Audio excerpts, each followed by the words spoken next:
Hi, my name is Will Reddington and I'll be your instructor throughout this course. And welcome to Intro to Python. So, why Python? Firstly, Python is a high-level language. This enables students to grasp it very quickly and to go from basically knowing nothing to being able to write their own applications. Secondly, Python is a huge community. So there's tons and tons of resources available if you ever get stuck on something. And thirdly, Python is used for absolutely everything. So no matter what area in software development you want to pursue, Python definitely has a role in it. Moving off of that, what can you do with Python? Well, as I said before, software development. Companies use Python because Python is a high-level language. So what this means is you can deploy Python applications as quickly as possible. So companies like Google will use Python to uh, write some new software feature like Google App Engine that was built using Python because it was very quick to deploy and it's just a great language to be working with for basically any project. Secondly, Python is used in big data and data analytics, data mining. You'll hear these terms a lot frequently. It's a huge field and it's growing. So if you're interested in big data, Python is definitely the leader in that.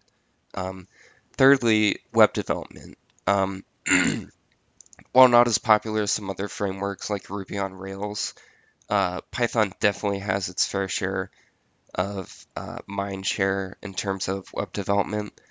Frameworks like Django, Flask, Pyramid, they're all used. Instagram is powered by Django, which is a Python framework. So Python definitely has a space in web development. It's just not as popular, but it definitely has advantages to some of the more popular options, and we'll discuss those in other courses.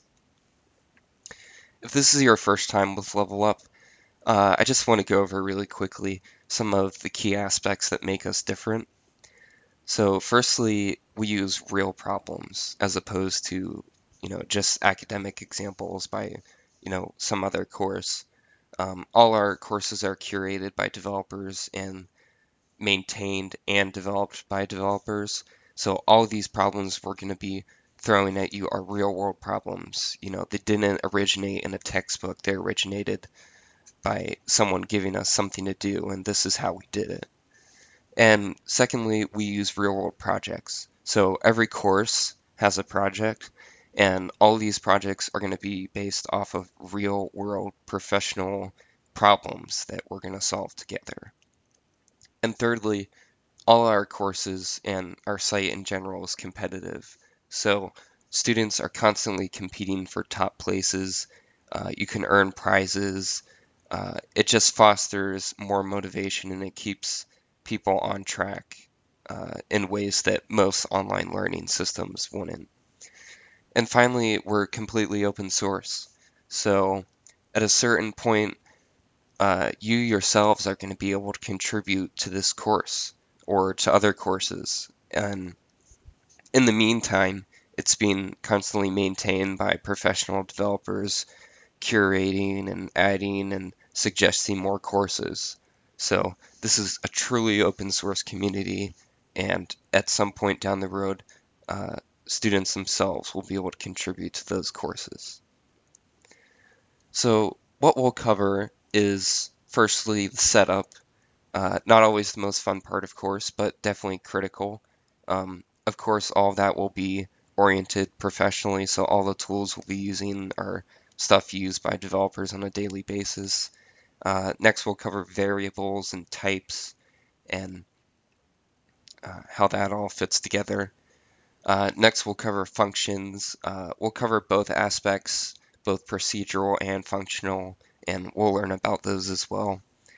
We'll cover control flow after that, and then data structures, meaning lists, tuples, dictionaries, and then the second half of the course is going to be devoted to object-oriented Python, which includes classes, objects, stuff like that.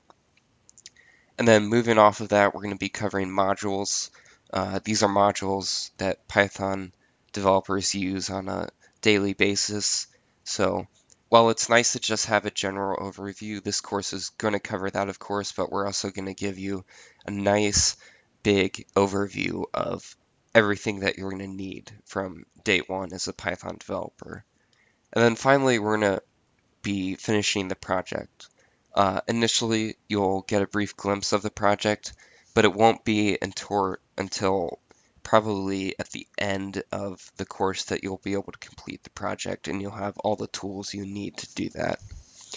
So without further ado, let's get started.